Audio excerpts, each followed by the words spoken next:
Buenas tardes y bienvenidos a esta presentación homenaje al padre Donostia, que va a centrarse en dos partes. La primera es una presentación, una mesa redonda muy breve, donde vamos a presentar diversos aspectos de la vida, de la obra y del contexto del padre Donostia.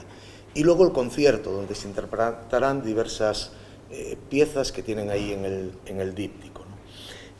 Esta primera parte, que es muy breve, va a girar en torno al epistolario, al libro que está aquí, epistolario inédito del padre Donostia, entre el padre Donostia y Pedrell. Y yo simplemente voy a intentar centrar este acto y por qué. Este acto lo organiza una fundación que se llama Digital Bible. Es una fundación que tiene su soporte, está, como ya lo dice el epígrafe de la misma fundación, en la Biblia. Y a través de la Biblia trata de divulgar Digital Bible en una sociedad digital, pues los valores de la Biblia. Dentro de esa fundación hay un apartado, porque toda fundación tiene que tener una razón, un motivo, una necesidad social a la que atender. Ese es el objetivo de las fundaciones. Y puede parecer un poco extraño que una fundación de la Biblia se encargue de actividades de un personaje como el padre Donostia. Pues no, es una necesidad social hoy, los valores, la gente, la creación de las personas, en una sociedad que cada vez se vuelve más egoísta, más ruin. Nosotros hemos buscado en la Biblia estos elementos de valor que puedan iluminar hoy. Y hemos creado un grupo que se llama Humanistas de la Bible. Ahí hay diversas personas, hay poetas, filósofos, historiadores y músicos. Y entre ellos el padre Donostia es una de esas figuras. Y hemos trabajado durante el último año para recoger su vida. Hemos hecho un audiovisual en torno a la vida del padre Donostia, el contexto y luego la difusión de su obra y su obra. Y dentro de la vida y de la obra, la vida, porque estos son cartas personales entre él y Pedrell, y obra, porque al fin y al cabo va a pasar ya a ser una parte literaria, queremos mostrar qué elementos de valor el padre Donostia puede seguir aportando. Porque si su vida es modélica, es porque aportó algo a la generación de su momento y a las posteriores. Y queremos que eso siga conociéndose para que el padre Donostia pueda ser un modelo tanto en la vida como en la obra. Y en la obra musical y en la obra literaria. Por tanto, todo esto es un conjunto de elementos que nos llevan a ensalzar un poco la figura del padre Donostia hoy. Ya no digo más, doy la palabra en primer lugar a don Aurelio Sagaseta, que va a hacer una exposición sobre el contexto, luego a José Ángel Echevarría, del convento de Extramuros, donde se conserva la obra del padre Donostia, José Barroso, que es uno de los autores del libro, y la última intervención es en audiovisual, porque ya físicamente no puedo venir, que es la sobrina del padre Donostia, doña Teresa Zulaika, que ha dedicado 60 años de su vida a divulgar la obra de su tío, y la conservamos en parte gracias a la labor entre ella y el padre Jorge. Y eso lo veremos ya en la iglesia, en un audiovisual a través de la pantalla. Sin más, le doy la palabra a don Aurelio Sagaseta, que al finalizar se marchará para ir adecuando el coro y poder tenerlo preparado para cuando acabemos el acto. Buenas tardes, señoras y señores. Pasando estos días las crónicas del momento, encuentro en la fenecida revista musical Tesoro Sacro Musical del año 1957 un número extraordinario dedicado por entero a la vida y obra del citado compositor y musicólogo. En él hay interesantes datos de músicos como nuestro violinista local José Antonio de Huarte Jauregui, quien escribiera para la revista a petición del padre Jorge de Riezio. También testimonios del carmelita padre José Domingo de Santa Teresa, del crítico musical de Madrid y Salamanca José Artero, de Tomás de Manzárraga y sobre todo de Norberto Almandoz, organista de la Catedral de Sevilla. Estamos hablando cuando él muere, 1956-57. Me paro en el Almandoz, pues refleja muy bien el ambiente musical de París de los años 1920-21, donde coinciden nada menos que Darius Milhaud, Honegger, Falla, el propio Almandoz, a quien Donostia aconseja que estudie no con Florence Smith, sino con Eugene Coles, alumno de Fauré y de Gedals, este auxiliar de Fauré en el Conservatorio Superior de París. Y le recomienda a Coles porque él, padre Donostia, está estudiando con este profesor y además está muy contento de su magisterio. Almandoz, nosotros decimos Almandoz, escribe también que va frecuentemente a oír la vals de Ravel y su pavana por una infanta difunta, en compañía del padre Donostia, del músico español Juan Tellería y dice así, del gran organista Miguel Echeveste, de aquí, de Lesaca.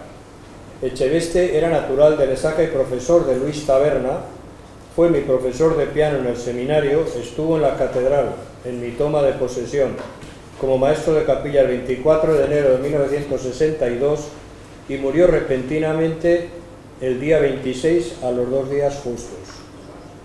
Y añado otro dato más que justifica un poco mi presencia en esta mesa de especialistas, aunque yo no soy especialista.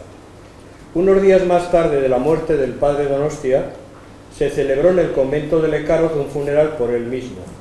Como digo en el programa, yo estuve en ese funeral de pasapáginas del organista Javier Belloportu. Se interpretó naturalmente la misa pro defunctis del padre Donostia. Bien, no voy a repetir las alabanzas de los distintos músicos de la época referidas a Ita Donostia. Por mi parte, solo añado algo que veo de más novedoso en este autor: su estética impresionista. Todos sabemos que Claude Debussy y Maurice Ravel pueden ser los máximos representantes de esta estética musical en Francia y en el mundo entero. No en vano fue el vasco-francés Ravel, natural de Fribourg, uno de los que valoran la música de Donostia, si bien declinó ser profesor del apreciado alumno por falta de tiempo, lo cual era verdad. Resumiendo en 2 palabras, sabemos que a la estética impresionista no afirma, no sentencia, no gusta de límites claros, señala, sugiere. Se difumina, es y no es, más bien es mientras desaparece. Como dice un analista del arte, su música es iridiscente como una pompa de jabón. Me interesa esta música. Falla dice que es en París donde aprende a hacer música española o andaluza. Me explico. Una cosa es armonizar una melodía, como dirán hoy, a varias voces, y otra sugerir, crear un clima, basándose en una escala o modo de una determinada región. Uno oye el amor brujo de Falla y quizá ninguna melodía suya es de tal ciudad andaluza, pero todo el mundo entiende que estamos en una noche de Granada, por ejemplo. Donostia tiene cantidad de armonizaciones de melodías vascas, pero tiene otras músicas calculadamente indefinidas que no establecen límites, que más bien señalan, sugieren un entorno. Y a este respecto, en el breve concierto muestrario que sigue a esta mesa redonda, he introducido un número que no consta en el programa porque he encontrado la obra después de cerrar el programa. Se titula Le Trois Miracles de Sainte-Cécile, órgano, solo para órgano y para flauta, preludio del Milagro tercero in Paradisum. Esta obra da en el clavo de lo que pretendo explicar. Y un detalle más importante, y termino. Esta partitura, que vamos a escuchar luego solo para órgano y flauta, es de 1921, es decir, 26 años anterior a otra in Paradisum muy similar, pero muy similar, de Maurice Duruflé, en su famoso Requiem opus 9, fechado en 1947. Este para órgano y voces, y Donostia para órgano, flauta. En ambos casos se comienza sobre un fondo calculadamente difuso, no claro, no definido, un caos armónico disonante, tu babobú, decían los hebreos en el libro del Génesis. Al principio todo era un caos, un babobú, un caos, hasta que se va haciendo la luz y se van definiendo o delimitando los contornos. Pues bien, sobre este fondo disonante en Donostia de órgano y en Duruflé de voces humanas, aparece una melodía en ambos casos de la misma melodía, del venerable canto gregoriano in Paradiso.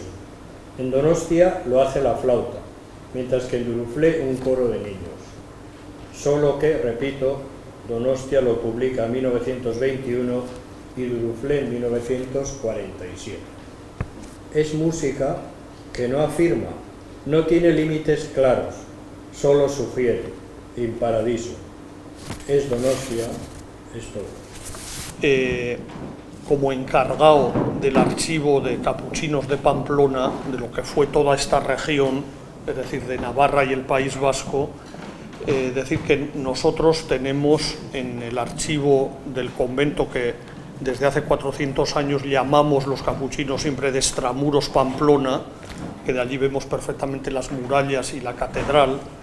En ese convento tenemos el fondo, en el archivo nuestro general, tenemos el archivo del padre Donostia, un archivo que estuvo durante muchos años hasta que nosotros dejamos Lecaroz en el 2004, por ahí 2003-2004, estuvo en Lecaroz ese archivo, que es donde había vivido el padre Donostia y donde después vivió el padre Jorge de Riezu, que fue el que continuó, el que publicó junto a su sobrina Teresa Zulaika las obras musicales y las obras literarias del padre Donostia,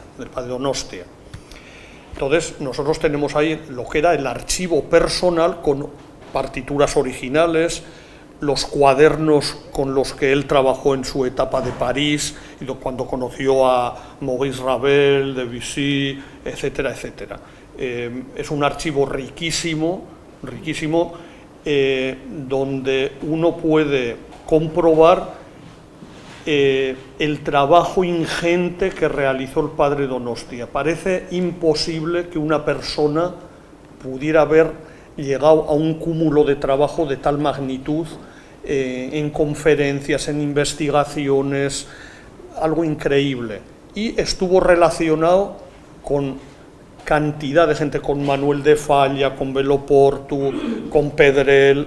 Es decir, nosotros tenemos muchísimas cartas originales de todas esas relaciones del padre Donostia. Es decir, porque muchos le consultaban cuestiones de música, en fin, infinidad de cosas. Le transmitían también o le daban a conocer melodías populares y canciones populares, porque él es un gran estudioso del folclore vasco, del País Vasco y de Navarra, todo el folclore vasco, porque precisamente en esos años, siguiendo también la estela de Barandiarán y de otros grandes investigadores y etnógrafos, el padre Donostia se sitúa en esa línea, precisamente también con Pedrell, que es otro investigador del folclore.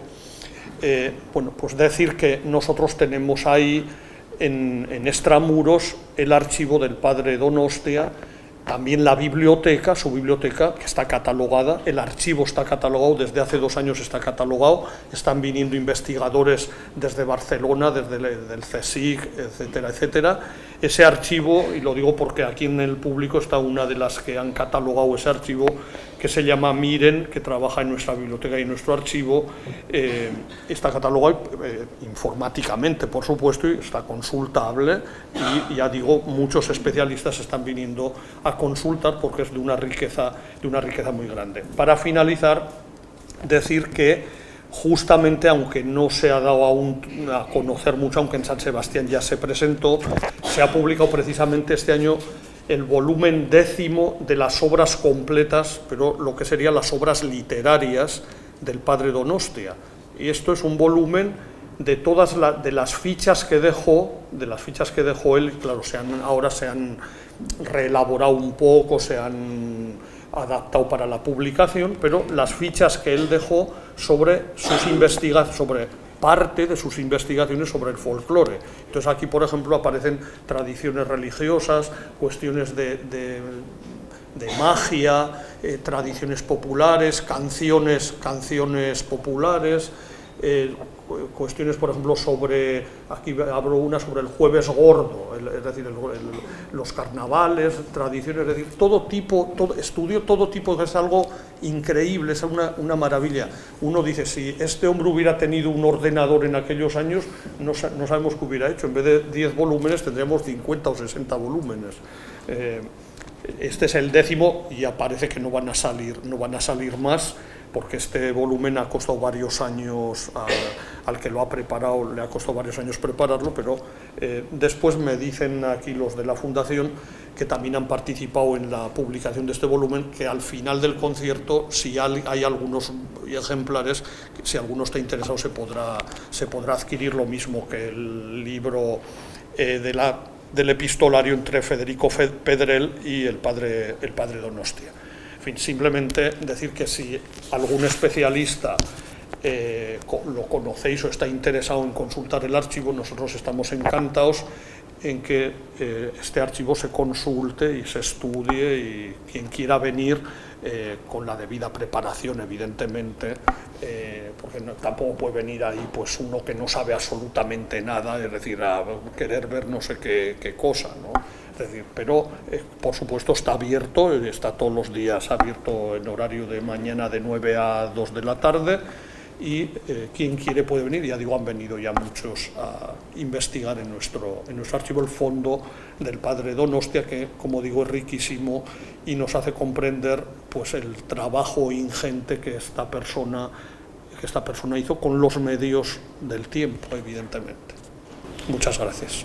Muchísimas gracias, José Ángel. Y pasamos a la penúltima, que sería uno de los autores del epistolario, que ya se va a centrar más en el epistolario de José Barroso. Estas cartas se escribieron entre 1915 y 1918.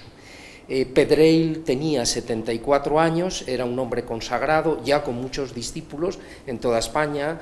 Pues Falla, por ejemplo, ¿no?, es uno de los discípulos, Gerhardt, ¿no?, Granados, ¿no?, y el padre Donostia tenía alrededor de 30 años, estaba empezando, ¿no?, y entonces escribe una primera carta a Pedrell presentándose y pidiéndole que pues le ayude como maestro, le guíe.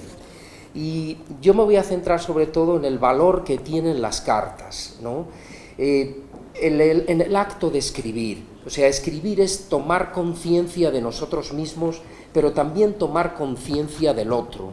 Y por lo tanto, aquí digamos que no se vive en lo que se es, sino en lo que se dice, en lo que se escribe, y sobre todo en lo que se representa. Uno ve al padre, por ejemplo, Pedrell ve al padre Donostia como discípulo, y el padre Donostia lo ve como alumno, ¿no?, vamos, como maestro.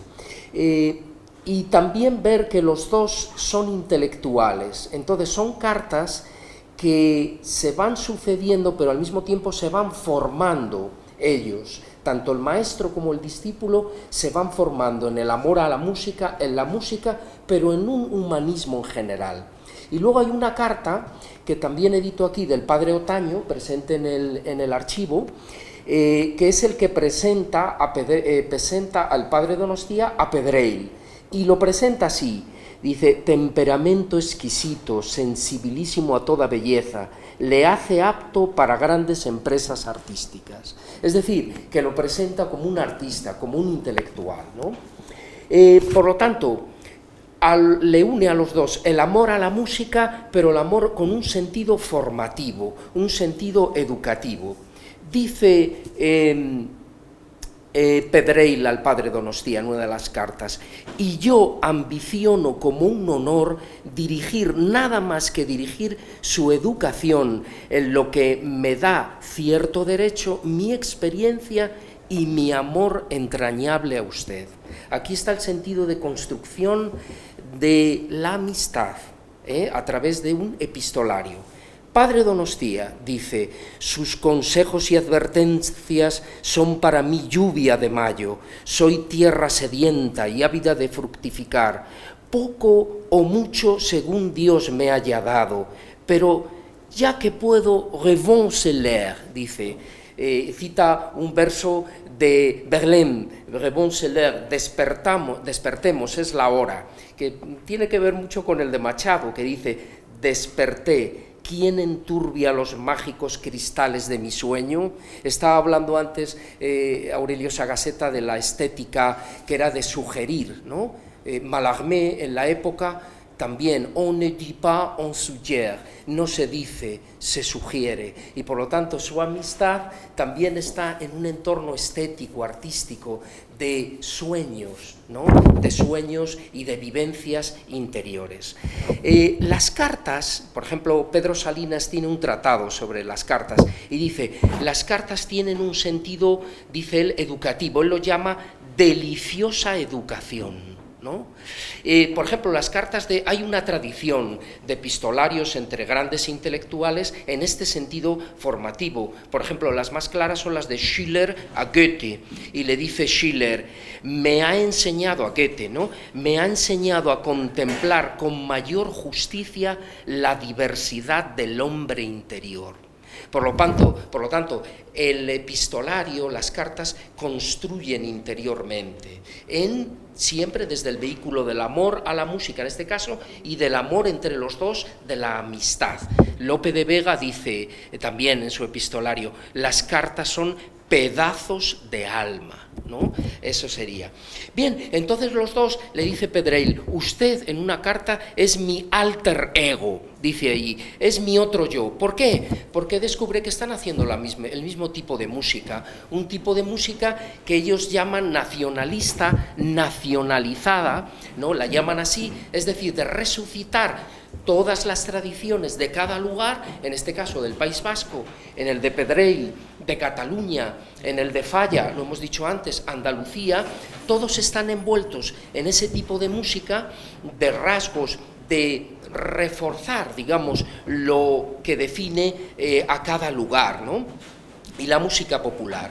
Y entonces le dice el padre Donostia, porque su lírica nacionalizada, es un libro de Pedreil, y alguna otra cosa, me dicen que usted y yo estamos al unísono. El título del libro es Al unísono estamos. Y le dice Pedreil, si estamos al unísono, ¿estamos o no al unísono? Dice, ¿y lo están acaso la lira de nuestros corazones? O sea que están al unísono, no solamente en el tipo de música, sino en lo que sienten interiormente, que en este caso es una amistad. Y entonces ven la música como una obra de amor. Dice el padre Donostia, y ya termino, dice, ahí tiene usted la primera tanda de consejos que usted me pide. Bueno, lo dice aquí Pedreil en este caso. Le dice, ahí tiene usted, le dice Pedreil al padre Donostia, la primera tanda de consejos que usted me pide. Se los doy como ejemplo de mi práctica artística, la cual hago obra de amor, obra de amar a mi semejante, al prójimo, porque a su vez es obra de perfeccionamiento del propio individuo. Las cartas están perfeccionándole en cuanto a intelectuales, en cuanto a artistas, en cuanto a individuos. Y entonces dice Pedreil en otra carta, viva el arte, que Dios viene y nos mejora y nos perfecciona y nos da el placer supremo de comunicarnos amándonos. Comunicación epistolar y comunicación a través del corazón y de la música. Y responde, y termino con esta cita del padre Donostia, y le dice, si un vaso de agua dado en su nombre no dejará Dios sin recompensa, mejor premiará la caridad que conmigo ejerza usted aconsejándome. Yo no sabré cómo mejor pagarlo que con agradecimiento y amistad que para mí son un culto. Precisamente estas cartas son un culto a la música, a la amistad, al arte, a la unión y comunión entre dos artistas.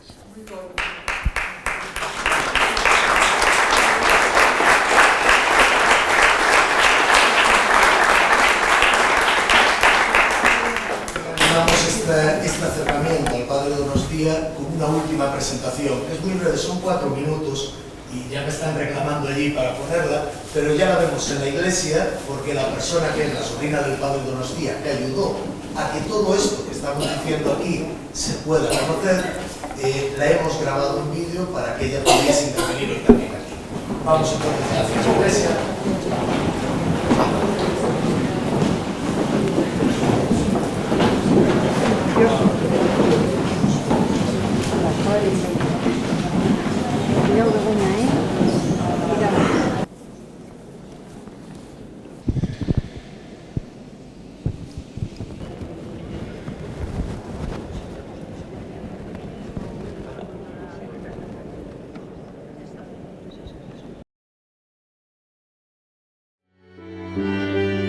Dos personas se ponen manos a la obra en la edición y difusión de la obra del insigne capuchino, el padre Jorge de Riezu y Teresa Zulaica, sobrina del músico.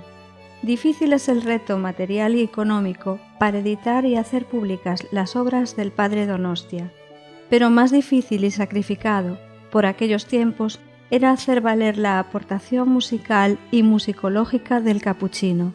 Se consiguió a base de mucho esfuerzo. El pianista Spinoza contribuyó también a incorporar al padre Donostia en el repertorio mundial. Todo esto lo conocemos gracias a labores de personas que han estado muy cerca del padre Donostia, el padre Jorge de Riezu, y ayudado por María Teresa Zulaica. Gracias a ellos hemos podido mantener, recuperar en muchos casos y desarrollar y difundir toda la obra del padre Donostia. Con un gran maestro que era Pedro Spinoza, porque él tuvo la suerte de poder conocer al padre Jorge de Riezu, que a su vez había hecho toda la obra del padre Donostia, y a Teresa Zulaica, que es la sobrina del padre Donostia. Y el padre Jorge cada vez me pedía a mí algo más. En estos 60 años he hecho de todo. Lo mismo, tuve que copiar, transcribir música, transcribir las conferencias a máquina, transcribir la música a mano, porque no teníamos ni dinero para pagar a nadie, ni nada. Así que, trabajando, llegamos ya a empezar a publicar las obras musicales. Las obras musicales hay que pensar que no teníamos dinero ni para el papel. Entonces empecé a hacer gestiones en una papelera. Bueno, es una historia un poco, francamente, pesada para los demás. Para mí divertidísima, porque ahora recordando los momentos que pasamos duros, pues es una felicidad verlo plasmado ya en 12 volúmenes de música fantásticos, con toda la obra del tío. Y después ya seguimos con la obra literaria, otros, de momento han salido 9, incluido el último, El Cancionero, de 4 volúmenes. Y ahora nos queda la parte ya de folclore, que le llaman. Menos mal que murió con 97 y la cabeza fantástica. Y no sabe nadie bien todo lo que el padre trabajó hasta el final. Pero yo lo tengo aquí, porque lo he grabado todas las veces que iba yo allí a la enfermería para que nos revisara toda la parte de cancionero que íbamos haciéndolo entre Juan Mari Beltrán y yo, un profesor del conservatorio, que lo tuve que coger ya para rematar el cancionero. Cuando íbamos allí, inmediatamente le distraíamos y le poníamos cassette, para que ya quedara todo grabado, porque a mí me dijeron que no era verdad que el padre Jorge había trabajado en el cancionero hasta el final, y les dije que sí, y consta. Pero la suerte del padre Donostia, además de la venerable barba capuchina del padre Riezu, nos ofrece también la cara femenina de doña Teresa Zulaica de Zaragoza, colaboradora eficiente y brazo ejecutor en todo lo que concierne a la difusión de la obra de nuestro músico y a la organización de su homenaje.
Este número que vamos a interpretar no lo tienen en el programa, por eso para los que no han estado antes en la mesa redonda, explico. Por otra parte, es como la quintesencia de la música de Donostia.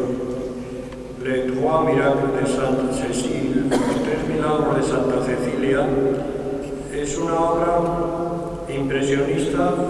Donostia en general armoniza, como acabamos de escuchar, Mizrae de voces, de eso ha hecho miles de ejemplos, pero es mucho más sutil lo que hace otras veces, como en este caso. Sobre un fondo oscuro, no de líneas claras, no delimitado, que no afirma nada, sugiere, solamente sugiere, sobre este fondo camina una melodía, en este caso en Paradiso, del viejo gregoriano, que él mismo señala con flauta al ideal. Tenemos la suerte de tener el mismo órgano para el cual compuso y señala los registros que quiere, además en cada momento.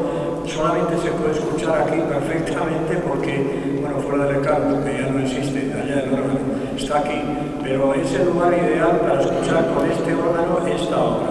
Y una particularidad, esta obra está editada en Tesoro Sacro Musical en 1921. Es exactamente igual, la misma idea a la que hace el famoso Requiem de Maurice Duruflé, también con el mismo tema, con In Paradiso, y sobre un fondo calculadamente oscuro, no claro, no delimitado. Él lo hace con voces, aquí lo hace con órgano, y él lo hace cantar esta melodía gregoriana a un coro de niños. Aquí lo hace la flauta, por indicación de Donostia. Por lo tanto, la diferencia está que, mientras Donostia lo publica hasta el año 1921, 26 años más tarde, 1947, es cuando publica Duruflé su famoso Requiem. Coincide, no digo ni que copie uno a otro ni nada, simplemente los dos han tenido una inspiración muy similar, en este caso con una diferencia de 26 años. Esto.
está realizando esa labor de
del tiempo pascual y el canto propio del tiempo de Pascua es el Regina Coeli. Cantamos, estos días lo hemos cantado en varios sitios en Roma, en San Pedro hace 4 días.